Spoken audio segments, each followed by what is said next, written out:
చంద్రబాబు నాయుడు గారు, నారా చంద్రబాబు నాయుడు గారు, ఎన్టీ రామారావు గారు 1983లో రాజకీయ పార్టీ పెట్టినప్పుడు ఎక్కడున్నాడు? అయ్యా లోకేష్, మీ నాన్న ఎక్కడున్నాడని అడుగుతా ఉన్నా. ఖచ్చితంగా కాంగ్రెస్ పార్టీలో ఉన్నాడు. ఇందిరాగాంధీ గారి నాయకత్వంలో ఉన్న కాంగ్రెస్ పార్టీలో ఉన్నాడు. మంత్రిగా ఉన్నాడు, శాసనసభ్యుడిగా ఉన్నాడు. పార్టీలోకి రాలా. మా మామ పెడితే నాకేంటి, ఆయన రంగులు వేసుకునేవాడు, ఆయన రాజకీయ పార్టీ పెడితే నేను వెళ్ళాలా అన్నాడు. అంటే అన్నాడు, అంతటితో ఆగలా. ఏమన్నాడు తెలుసా? ఇందిరాగాంధీ గారు ఆదేశిస్తే ఎన్టీ రామారావు మా మామ ఎక్కడ నిలబడితే అక్కడ నిలబడి ఓడిస్తానన్నాడు.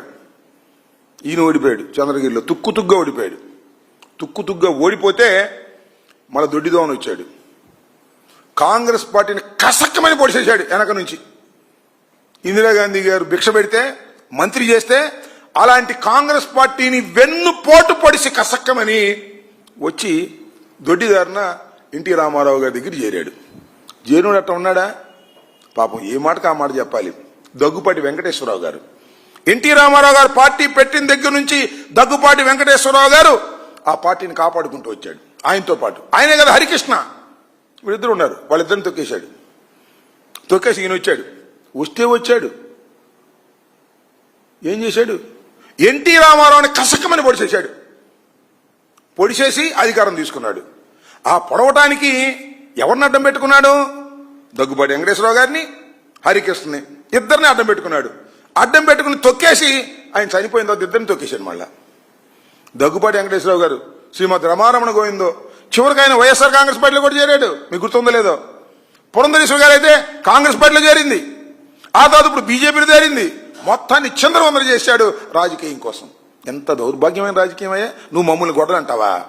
మమ్మల్ని పారంటావా? ఇంత వెన్నుపోటు రాజకీయాలు నడిపినటువంటి అనైతికమైనటువంటి రాజకీయవేత్త ఈ ప్రపంచంలో ఎవరైనా ఉన్నారు అంటే అది నారా చంద్రబాబు నాయుడు గారే.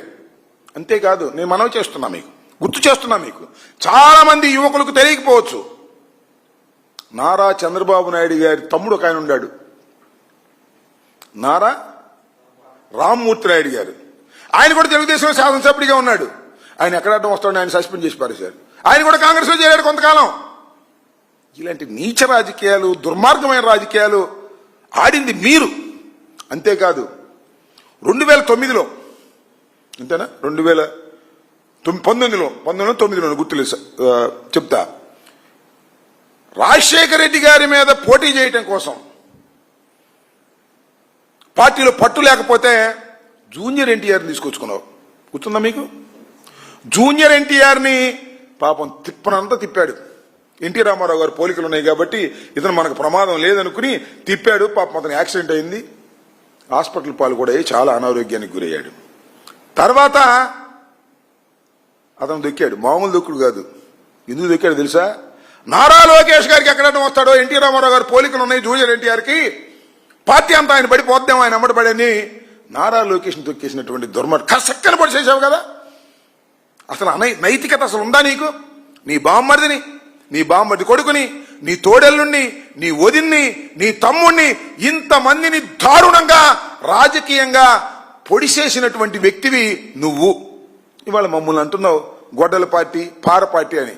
నీకన్నా దౌర్భాగ్యమైన రాజకీయాలు నడిపినటువంటి వ్యక్తులు, అధికారం కోసం ఏ గడ్డైనా ఖర్చేటటువంటి మనస్తత్వం కలిగినటువంటి వ్యక్తులు, నిన్ను మించిన వాళ్ళు ఈ రాష్ట్రంలో, ఈ దేశంలో ఎక్కడా లేరనే విషయాన్ని దయచేసి గమనించమని కూడా ఈ సందర్భంగా నేను చెప్పదలుచుకున్నా. నువ్వు మమ్మల్ని అంటావు మైక్ ఉందని, నీకు సపోర్ట్ చేసేటటువంటి ఛానల్స్ ఉన్నాయని, పేపర్లు ఉన్నాయని. నువ్వు అనగానే పొద్దున్నే గొడ్డల పార్టీ అని రాసేస్తారు.